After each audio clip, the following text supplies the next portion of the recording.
gouvernement passe de la parole aux actes. Les contrats doivent être respectés, les lois aussi. Insatisfait la réponse du transporteur, le ministre de la Justice demande au tribunal de trancher. Nous demandons donc instamment à la Cour supérieure de reconnaître qu'Air Canada contrevient à son obligation de maintenir les centres d'entretien et de révision de ses appareils dans la région de Montréal. Dans sa requête, le gouvernement allègue que lors de la privatisation de 88, Ottawa avait adopté des mesures législatives pour garantir le maintien intégral de ses activités à Montréal.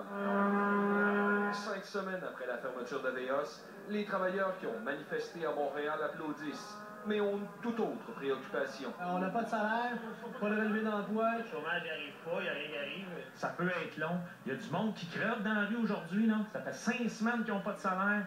Écoutez, on va y aller jusqu'au bout, puis le bout, je pense qu'il va arriver bientôt. Pour l'opposition, Québec doit aider ses travailleurs. La ministre voulait, dès aujourd'hui, doit faire des pressions auprès de son homologue fédéral pour qu'il y ait des pressions pour faire en sorte que les travailleurs puissent avoir accès à l'assurance-emploi en attendant. La loi est applicable à tout le monde. L'ancien propriétaire d'Air Transat somme le gouvernement de trouver rapidement un terrain d'entente. On sait que les révisions majeures sur les avions, ça se fait au mois d'avril et de mai. À partir de juin, il est trop tard, c'est la haute saison. D'ailleurs, dans sa réponse à la mise en demeure de Québec, Air Canada soulignait être désireuse de collaborer dans le but de trouver un arrangement viable à long terme et à prix concurrentiel pour le transporteur. Québec n'a pas cru en la bonne foi d'Air Canada et travaille sur un plan B. Il y a plus de 23 entreprises qui ont mentionné qu'elles étaient intéressées pour acheter ou relancer les équipiers d'Aveos. La réponse d'Air Canada n'a pas tardé. Nous respectons nos engagements et nous allons le prouver devant le tribunal. Alain Laforêt, TVA Nouvelle, Québec. Alors, on fait le point tout de suite avec Jean Poirier, président du syndicat des employés d'Aveos. Bonsoir, M. Poirier. Bonsoir, Mme Bergeron. Tout d'abord, on va revenir sur la cause en tant que telle, mais parlez-nous du moral des travailleurs ce soir. Écoutez, ça pue de sens. Ça fait 5 semaines que ça dure. Ça fait déjà 5 semaines de trop. Le gouvernement fédéral, aujourd'hui, il ne fait rien. OK? Que Aveos, ça soit la pire compagnie au monde, qu'on s'appelle... Qu'est-ce que vous voulez comme compagnie, OK? Aujourd'hui, il y a un gouvernement qui devrait donner des chèques de chômage à ces gens-là. Ces gens-là, ça fait des années qu'ils payent du chômage, comme vous et moi. Puis là, aujourd'hui, on les laisse à eux-mêmes. On laisse les gens aller voir le bien-être social. Moi, il y a des de mes membres qui sont venus me voir, ils me disent, on s'en va voir votre bien-être social. Ah oui. On n'a rien.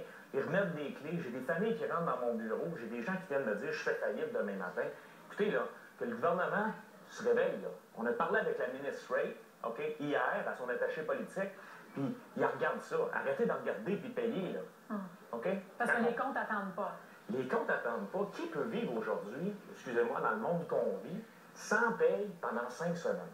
La plupart du monde, je vous dirais que moi, je connais, là, 80%, là, ils vivent à la semaine, peut-être 2 semaines d'avance. Les hypothèques à payer, des voitures, les enfants. Écoutez, c'est quoi qu'on fait? On remet tout. On lâche tout, on lâche prise, puis on s'en va là. On est rendu dans une république comme ça. Moi, j'appelle ça de la barbarie. C'est là qu'on est. Donc, vous auriez aimé qu'Ottawa vous aide d'urgence, du moins en attendant que vous ayez vos documents, tout ça que... Je pense qu'on se fait voir depuis 5 semaines. Je pense que le ministre Lebel, la ministre Ray est bonne pour mettre des lois matraques, elle, là. Mais là, présentement, elle dirait qu'elle n'est pas capable de donner un chèque de chômage aux employés d'Air Canada. Là. Parce qu'oubliez Aveos. Moi, Aveos, c'est l'histoire du passé. C'est des employés d'Air Canada qui étaient là en juillet 2011. Puis ces employés-là, ils ont été shootés d'une autre compagnie. Ils ont été mis à part. C'est ça qui s'est passé là-dessus. Le fait que Québec s'en mêle de cette façon-là, est-ce que ça vous encourage? Parce que ce sera des démarches qui seront quand même très longues. Écoutez, on sait qu'on peut entreprendre des procédures juridiques, puis je sens qu'Air Canada n'abandonnera pas la bataille, OK, puis qu'ils vont se rendre jusqu'en Cour suprême juste pour ne pas reprendre ce travail-là. Il y a des investisseurs, écoutez, là, il y a au-dessus de 23 investisseurs qui sont là. Pourquoi qu'Air Canada est passé à la table aujourd'hui et dit, écoutez, oui, on veut peut-être pas la maintenance, on veut peut-être la rentrée, on va peut-être faire un partnership avec cette compagnie-là pour faire reprendre ces emplois-là. Pourquoi qu'on s'en va pas là? Pourquoi qu'on les laisse dans la rue? Pourquoi qu'on dit au monde de l'aéronautique, c'est fini? Pourquoi qu'un gars comme Pierre-Marc Johnson, qu'on est allé voir aujourd'hui, qui n'a même pas le culot de venir parler aux travailleurs, qui était le dauphin de René Lévesque, qui était là supposément pour que le Québec avance, puis aujourd'hui, ces gens-là s'engraissent les poches, ils donnent ça aux actionnaires. La semaine prochaine, pour clore tout ça, on va avoir le grand Manitou en personne, qui s'appelle Robert Milton, qui a été le maître d'orchestre pour tout mettre ces employés-là dehors en 2003. Parce que c'est lui le maître d'orchestre de tout ça. avec l'aide de M. Pierre-Marc Johnson, un Québécois, un ancien premier ministre du Québec. Écoutez, là, ils vont se mettre 350 millions dans les poches pour dissoudre la maman. La maman s'appelle Ace Aviation, qui a été créée ensuite, qui a créé les services techniques d'Air Canada, pour ensuite les vendre à Avios, puis après ça, shooter les employés dehors. C'était ça le plan machiavélique de M. Milton. À partir du moment, là, vous parlez du plan, mais à partir d'aujourd'hui, supposons que le plan a été réalisé, tout ça, mais là, vous voulez que les employés soient payés, puissent payer leur compte. C'est vraiment ça qui est difficile. Moi, présentement, c'est ma priorité, ça. C'est la priorité de notre syndicat, vraiment, que nos membres aient un chèque de paye. C'est... Écoutez, c'est pas disable. Je ne sais pas, j'aimerais ça savoir s'il y a déjà eu une compagnie qui ça a déjà arrivé, ça. Je ne sais pas, y a-tu une compagnie qui a 5 semaines?